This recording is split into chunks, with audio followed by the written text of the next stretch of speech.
స్థానంలో ఉన్నాడు. అలాగే ఈ శని భగవానుడు కూడా కష్టపెట్టి ఫలితాన్నిచ్చే గురువనమాట.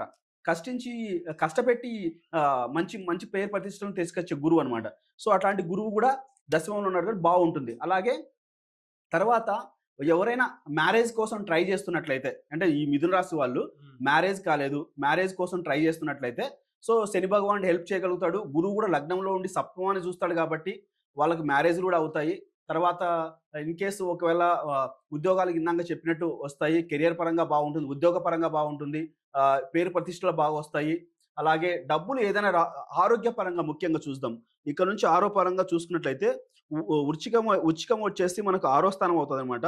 సో, ఇప్పుడు గురువు ఇక్కడ ఏ గ్రహము లేదు కాబట్టి మనకు ప్రెజెంట్ చూసుకున్నట్లయితే ఆరోగ్యపరంగా కూడా బావుంటుంది. భయపడాల్సిన అవసరం లేదు.